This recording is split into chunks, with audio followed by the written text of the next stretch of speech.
All right, today we are going deep. We're going to move past all the surface level stuff you hear about finance and really get into the core mechanics of how the banking and tax systems work. We're talking about how they function as a powerful engine for building real strategic wealth. Okay, let's just dive right in. So, here's the plan. We'll start in the engine room, breaking down how money actually gets multiplied in the economy. Then, we'll shift gears to the mindset you need to navigate this system. After that, I'll introduce you to a powerful 3-step framework, show you how it works with a perfect example, and finally, we'll look at how all this wealth gets locked in for generations. To really get this, you have to start where it all begins. We've got to look inside the engine room of the financial system and see how money isn't just stored, it's created and multiplied. So let me ask you a question.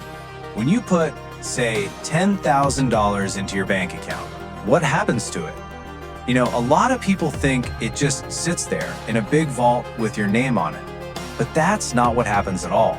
The reality is way more dynamic, and it's actually the cornerstone of all modern finance. It all comes down to this concept called fractional reserve banking. Basically, banks only have to keep a small slice of your money on hand. The rest of it, they're legally allowed and encouraged to lend it out.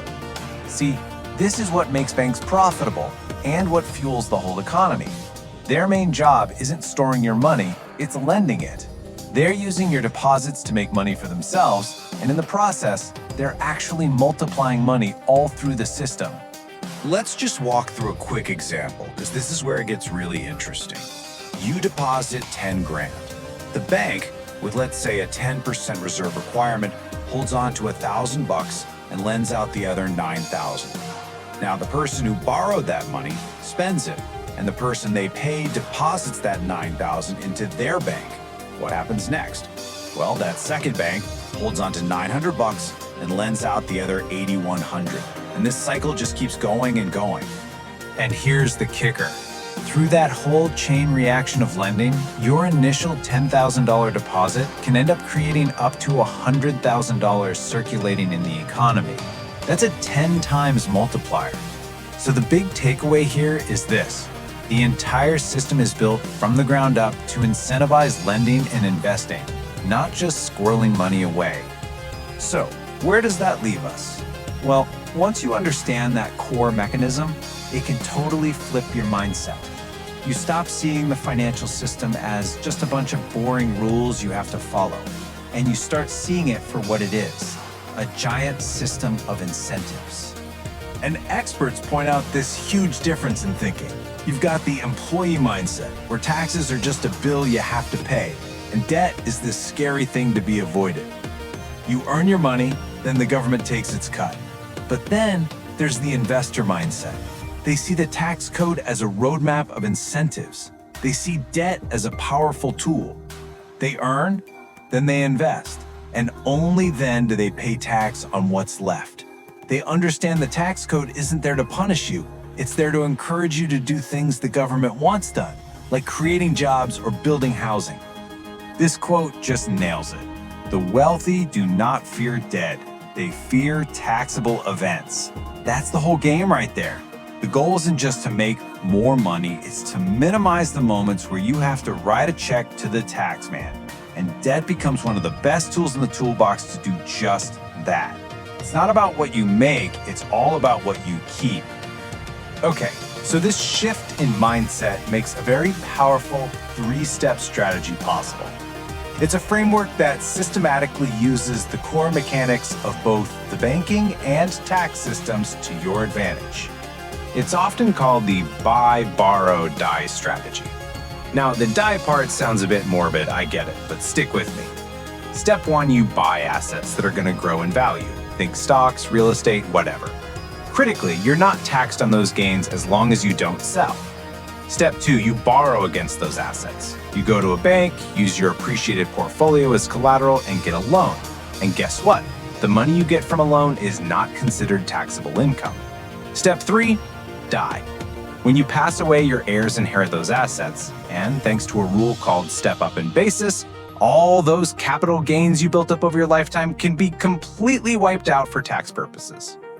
Now, you can apply this framework to a lot of different things, but it works especially well with one asset class in particular.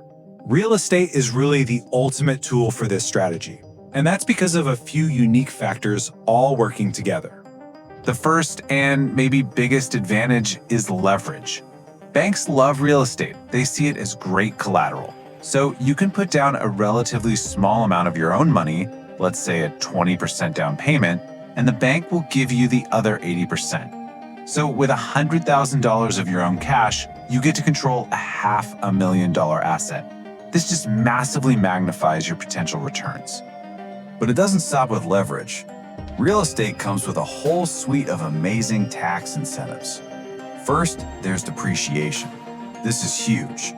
You get to deduct the supposed wear and tear on the building as a paper loss on your taxes, even while the property's actual market value is going up. Then, you can write off all your operating expenses, repairs, maintenance, you name it.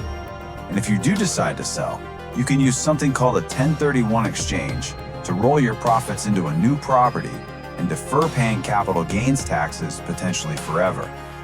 You put all these tools together and you can dramatically slash your tax bill.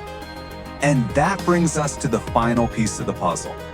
This is the move that locks in all that accumulated wealth and makes sure it can be passed on from one generation to the next. It all comes back to that step-up in basis rule we mentioned earlier.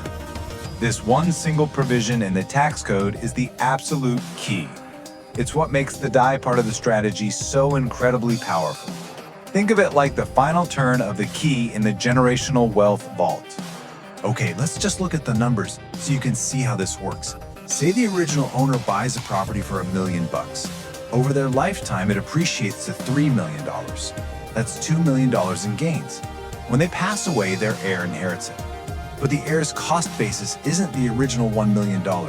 No, it gets stepped up to the current market value of $3 million. So that entire $2 million of appreciation, poof, it's completely eliminated for tax purposes. If the heir turns around and sells the property the next day for $3 million, they owe exactly zero in capital gains tax. The wealth is locked in, completely tax-free. So when you put it all together, when you understand how all these interconnected pieces work, from fractional reserve banking to the tax code's incentives, you realize something. The system isn't inherently good or bad, it just operates on a very clear set of incentives. And it really leaves you with a choice. You can either be unaware of the rules and get caught in the trap, or you can learn how the game is played and use the system as an incredibly powerful tool.